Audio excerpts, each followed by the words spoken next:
Hello दोस्त। RRB, LP technician, NTPC, group D, JE, ministerial post वगैरह में एक सवाल उठने लगा है।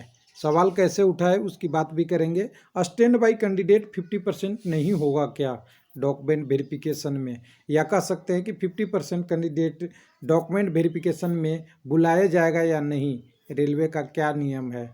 और ये सवाल उठा कैसे, तो वेटिंग क्लियर करो, वेटिंग को रोजगार दो, हैशटैग मोदी रोजगार दो, या अदर भी हो सकता है।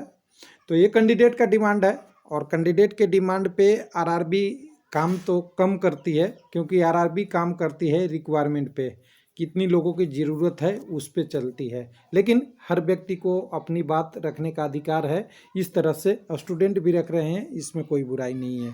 लेकिन यहाँ पे हम रूल की बात करेंगे, रेलवे का क्या कहता है नियम, जिसमें स्टैंड बाई कैंडिडेट के बारे में क्या है पॉलिसी। स्टैंड बाई 50% बुलाने का मतलब जॉब देना, या आने वाली जैसे अभी एलपी टेक्नीशियन ग्रुप डी की बात चल रही है, जिसमें 50% तो बुलाया भी नहीं था, ग्रुप डी में 0 पॉइंट यानी केवल मात्र 5% बुलाया था, कह सकते हैं 0.05 ऐसे करके। तो इस कैंडिडेट को तो करीब करीब क्लियर हो गया, लेकिन एलपी टेक्नीशियन में 50% बुलाया था, जेई में 50% बुलाया था, मिनिस्ट्रियल में कितना बुलाएगा अभी रिजल्ट 5-7 दिन में आएगा तब पता चलेगा। लेकिन यहाँ पे 50% कैंडिडेट का क्या है रूल, इस पे आरआरबी का भी ऑब्जेक्शन था कि 50% क्यों बुलाया जाता है रेलवे बोर्ड, और इसको मेंटेन करना भी डिफ़िकल्टी है, ये आरआरबी बंगलौर का बात है। तो बहुत बड़ी सवाल है कि आने वाले दिनों में एनटीपीसी की रिजल्ट आएगी, सीबीटी 1, सीबीटी 2, सीबीटी 3, उसके बाद ग्रुप डी का भी पेपर होगा, उसका रिजल्ट आएगा, क्या इसमें 50% बुलाया जाएगा। तो मैं देखिए हमेशा क्लियर बातें करता हूँ। पहली कंडीशन ये है कि अभी तक के रूल के अनुसार से 50% ही बुलाना है। ग्रुप डी में 2018 में नहीं बुलाया था, उसके लिए नोटिफाई किया था, एक नोटिस निकाला था कि हम केवल 5% कैंडिडेट को बुला रहे हैं, क्योंकि हमें डॉक्यूमेंट वेरिफिकेशन जल्दी पूरा करना है। समझ जाइए, यानी मैक्सिमम 50% है, 50% से नीचे कॉल कर सकता है आरआरबी। अब यहाँ पे रूल की बात करेंगे तो देखिए सबसे बड़ा सवाल लोगों को उठ रहा था वैकेंसी टेबल में देख के, जिसमें पॉइंट नंबर देखिए एनटीपीसी की वैकेंसी सेंट्रलाइज्ड नोटिफिकेशन 1/19 में हम पॉइंट नंबर 13 पे डायरेक्ट आ जाएंगे बिना टाइम देरी किए हुए। तो पॉइंट नंबर 13 में बताया गया है, यहाँ पे देखिए डॉक्यूमेंट वेरिफिकेशन का पॉइंट नंबर 13.5, 1 मिनट और थोड़ा नीचे ले लूँ, इसमें देखिएगा जिसमें क्लियर लिखा हुआ रहता है कि इसमें हम डॉक्यूमेंट वेरिफिकेशन में 50% एडिशनल हम बुलाएंगे। ये संख्या कम भी हो रहा है, ज़्यादा भी होगा, लेकिन अब 50% ज़्यादा बुलाने के बाद लोग कहता है रेलवे में हमें, ध्यान से मैं लिख देता हूँ थोड़ा, रेलवे में हमें मेडिकल लिया, मेडिकल एग्जामिनेशन किया, कैसे लिया, खड़ा होके किया, कुछ लोग कहते हैं खाली डॉट डॉट स्थान करके लिया, या जैसे लिया, फिर जॉब क्यों नहीं दिया। तो देखिए इसका रूल है कि आपका मेडिकल चाहे जैसे भी लिया हो, लेकिन जॉब उसी को देगा जिसकी आरआरबी की रिक्वायरमेंट होगी। मेन लिस्ट के अलावा की बात हो रही है स्टैंड बाई का, तो इसका रूल क्या है, नियम क्या है, उसके बारे में चलते हैं। तो रूल के बारे में हम आएंगे तो हम बिना ऑफिशियल की बात नहीं करते हैं, ये तो सिंपल सी बात है, ना न्यूज़पेपर की बात होती है, ना फेक की बात होती है, ना कॉपी की बात होती है। यहाँ पे डायरेक्ट ऑफिशियल जो रेलवे का वर्तमान रूल है उसके बारे में कह रहे हैं। बाद में क्या चेंज होगा हमें भी नहीं मालूम, और आपको भी मालूम नहीं। जो अभी प्रेजेंट रूल है वो रूल है 26/6/2020 में इसकी क्लियरिफिकेशन हुई थी, जबकि 2018 में ये रूल बना था, उसका डेट भी है, देखिए कब इसका रूल बना था कि 50% हम एक्स्ट्रा बुलाएंगे। तो ये 2 मीटिंग हुई थी, 28/3 और 30/8/2019 दोनों के मीटिंग में ये डिसाइड किया गया था। जो पॉलिसी डिसाइड हुई थी आरआरबी बंगलौर लेटर उसके रिगार्डिंग भी है, लेकिन फाइनल जो अभी लेटेस्ट है, इसमें लेटेस्ट आपका 26/6/2020 के टर्म में रेलवे बोर्ड के द्वारा जारी की गई है, जिसमें ऑल रेलवे के चेयरपर्सन द्वारा ऑल रिक्रूटमेंट बोर्ड को बताया गया है। तो अब ध्यान दीजिएगा यहाँ से क्या क्या कह रहा है। सबसे पहला कंडीशन है कि इस रूल के अनुसार 50% कैंडिडेट को नोटिफाई वैकेंसी के अलावा हमें बुलाना है डॉक्यूमेंट वेरिफिकेशन में। एक लाइन में समझिए, इसका पैरा वगैरह पर आप चले जाइए, क्योंकि वीडियो एक एक चीज़ पढ़ने में बहुत टाइम लगती है, तो डायरेक्ट आइए आप। उसके बाद कहा गया है कि आरआरबी बेंगलोर, ध्यान से दीजिएगा, आरआरबी बेंगलोर ने एक कंप्लेन किया है जिसमें बोला है कि हम 50% स्टैंड बाई कैंडिडेट को बुलाते हैं तो हमें स्टैंड बाई लिस्ट मेंटेन करने में बहुत दिक्कत होती है, जिसको रिड्यूस किया जाए, ये पॉलिसी के बारे में ऐसा इन्होंने क्लियर किया है। तो रेलवे के द्वारा बोला गया है कि हमने 50% वैकेंसी के रिगार्डिंग 1-2 पॉइंट नंबर 1, 2, 3, 4, 5 अलग अलग कंडीशन दिया है। इसको ध्यान से आप देखिए, ये पॉलिसी आपकी क्लियर कर देगी कि 50% का क्या इशू है। इसी से हमारे कैंडिडेट का भी क्लियर हो जाएगा प्रॉब्लम कि हम 50% रेलवे क्यों बुलाता है। जिनको मालूम है उनके तो अच्छी बात है, जिन्हें नहीं मालूम है उसको भी। तो फर्स्ट पॉइंट देखिएगा, फर्स्ट पॉइंट क्या कहता है कि हम 1.5 गुना, यानी जितनी 100 वैकेंसी है तो 150 लोगों को, यानी 50% एक्स्ट्रा, या कह दें कि एक वैकेंसी के लिए 1.5 कैंडिडेट को रेशियो में हम बुलाते हैं। किसके लिए?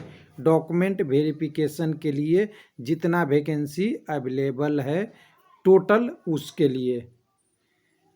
ठीक है। उसके बाद दूसरे नंबर पे कह रहा है कि based on the outcome and document verification and medical examination final result should be publish which should be equal to number of category and community, या community ably category wide notify vacancy. यानी final result जो जारी होगा वो equal होगा।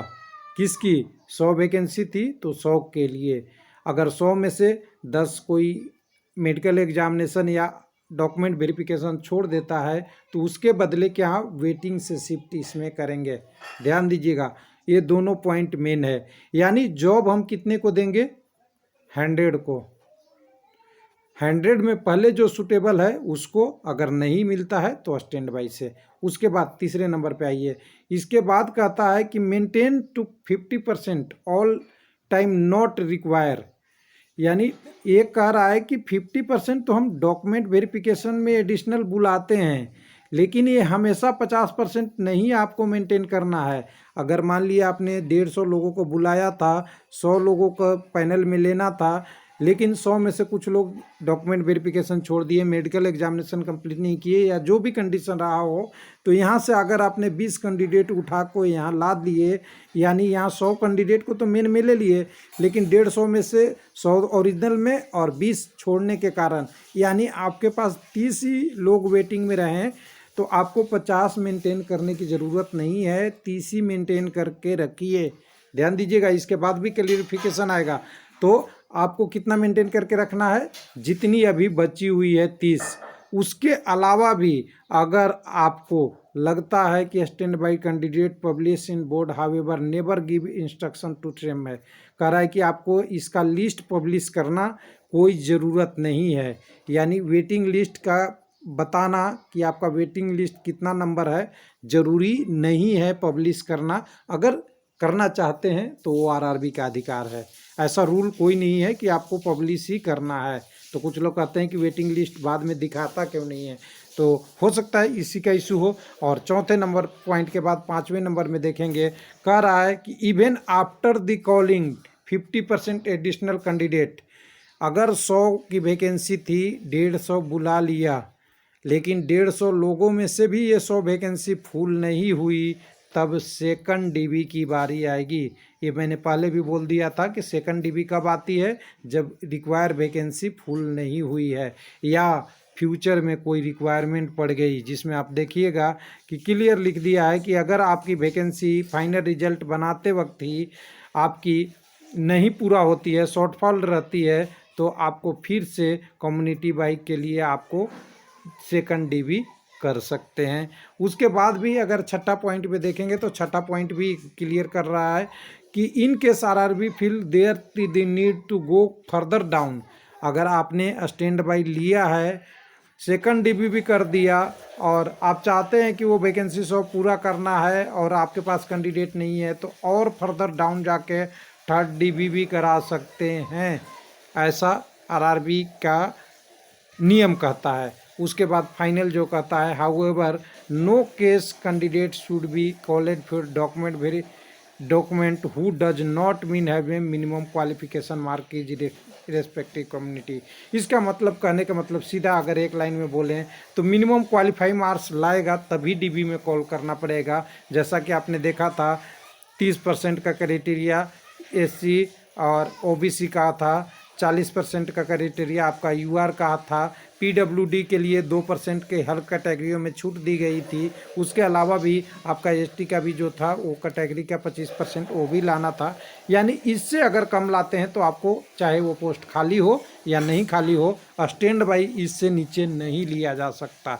ये आपकी पूरी है कहानी और पूरी स्टैंड बाई की है।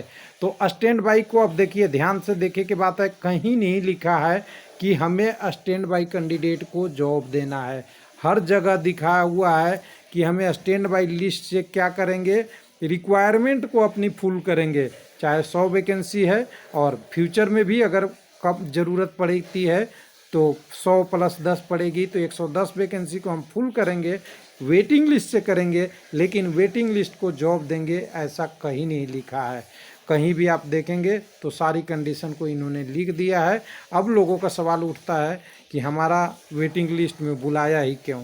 तो देखिए, सिंपल से सवाल लिखा था कि वेटिंग लिस्ट में बुलाने का मतलब ये था कि मेन लिस्ट में जो सीटें खाली हो जाएगी उसको भरना है, या फ्यूचर में जो ज़रूरत पड़ेगी उसको आपको वेटिंग लिस्ट से ही लिया जाएगा जब तक आपका न्यू वैकेंसी नहीं आती है, या न्यू वैकेंसी आ भी गई और रेलवे की ज़रूरत है तभी आपको वेटिंग लिस्ट से लेगा। तो ये पॉजिटिव न्यूज़ है, यानी वेटिंग लिस्ट क्लियर कर नौकरी देना ऐसा कहीं नहीं लिखा हुआ है, लेकिन नौकरी देगा जब आपकी रेलवे की रिक्वायरमेंट होगी, कैंडिडेट की नहीं। थैंक यू, धन्यवाद।